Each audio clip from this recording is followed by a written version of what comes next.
people needed more passion and more desire to come visit the Z'Boutinski Institute. I'm sure now they have more of that. And there's so much to say, right? I mean, we can talk forever about his life and his action. It's just amazing. So thank you for that, and we'll go on to questions in a little bit. I want to turn to our next guest, Ophir Dayan. Ophir, thank you very much for coming here and being with us. Just a few words about you. I mean, I think you were born an activist. You were one of those people that were born an activist. Straight out of the womb. More or less, right? I mean, you grew up in a family of very passionate Zionists, very much involved in the tradition of the Beitar movement specifically. And your family and you have moved to the United States a few years back after, of course, you've completed a very distinguished army service in the IDF. And then you graduated from the University of New York. I'm still a student, but okay, thank you. I thought you were now in your master's degree, no? Yeah. Yeah. Okay. Well, you see, with us Israelis, it's I finished and now I'm doing this other thing. So the stage is yours. Thanks so much. Looking forward to hearing you. Thank you, Ifa. Thank you, FC, for having me, for having this incredible event. I just want to say a few words before I begin. First of all, I'm really excited to be here. I'm a fifth generation in Beitar from both sides of my family, so it really runs in the blood. It's a huge part of my life. As you can probably see, I'm wearing the Beitar uniform. It has been a long time since I had an opportunity to wear this shirt, so I'm really, really happy that you gave me this opportunity. I really appreciate it.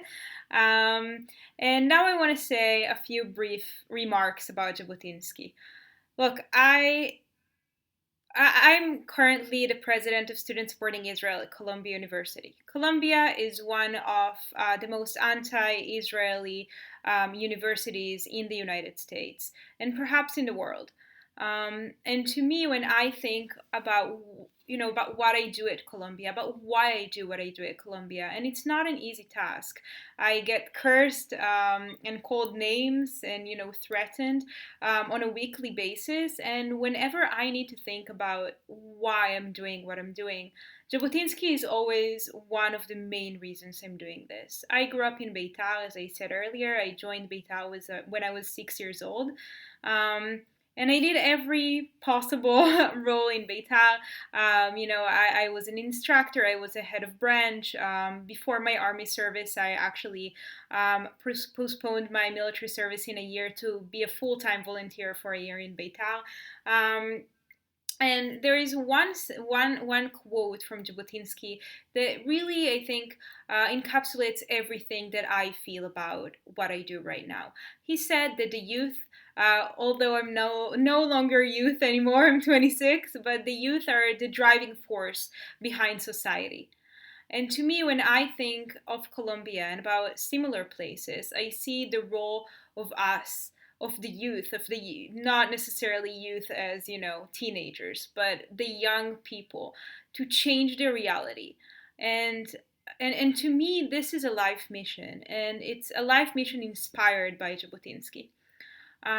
When I was thinking about what to say in this special evening, I thought about it a lot, and since I moved to New York 3 years ago, I had the immense privilege of visiting Montefiore Cemetery and seeing the first resting place of Z'Boutinski. And recently, just a month and a half ago, my father and I drove all the way up to Hunter to try and locate where was the Beitar camp in which Z'Boutinski passed away.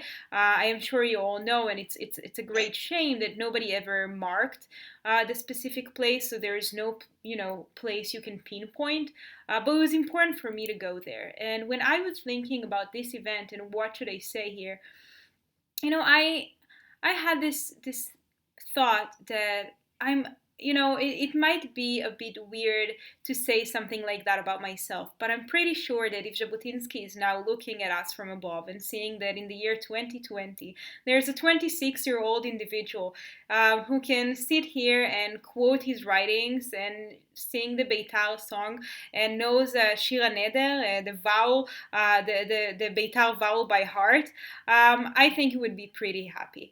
And I think the best thing and the best way we can commemorate Jabotinsky and the best way we can pay respect to really the person who, to me, is one of the great Jews of all times, is to think about how relevant the things he said are in our lifetime.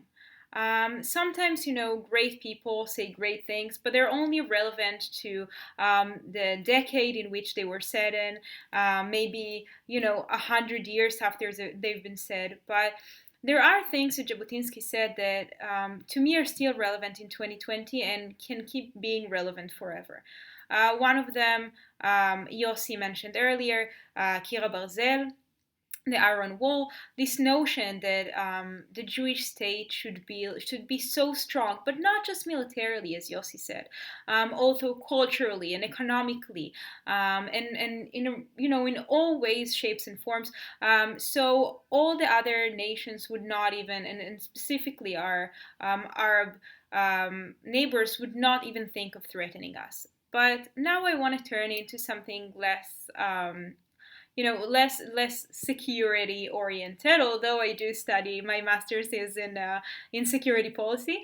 um, um, I think in this time when COVID-19 is spreading outside, I think there is something that Jabotinsky said that is so relevant today, and we see it all over the world. The 5 M's. In English, it's not really M's. In Hebrew, it is.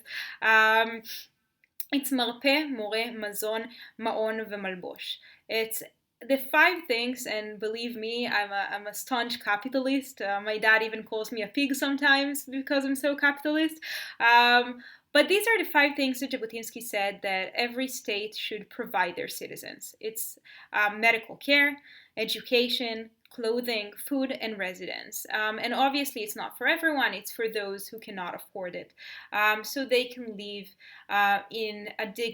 to lead dignified lives. And I think now when we see COVID-19 out there and we see so many people struggling to pay their medical bills or even to have somewhere to stay overnight. They don't have residence. They don't have enough money to buy food. I think this is the time where we see how relevant the things that Jabotinsky said are to our life. And I'm going to quickly just mention one other thing. To me, one of the most important topics that Jabotinsky spoke about is equality. And I know it's surprising because, in these years it wasn't so conventional, but he spoke a lot about women's equality, about minorities. He called one of the most beautiful quotes of Jabotinsky is that he described women as souls that are comprised from silk and steel, that are so gentle, but at the same time so fierce, and pardon my French, but so badass. And I think this is exactly the kind of female leadership that we need to see today. And I'm just going to conclude by saying that I really, really hope that I can be this kind of woman that Jabotinsky was describing, and that I could be this kind of woman who can lead these kind of changes at Columbia, but also, back home in Israel or wherever I might be. Thank you so much. Oh, Phil, thank you very much. That was great.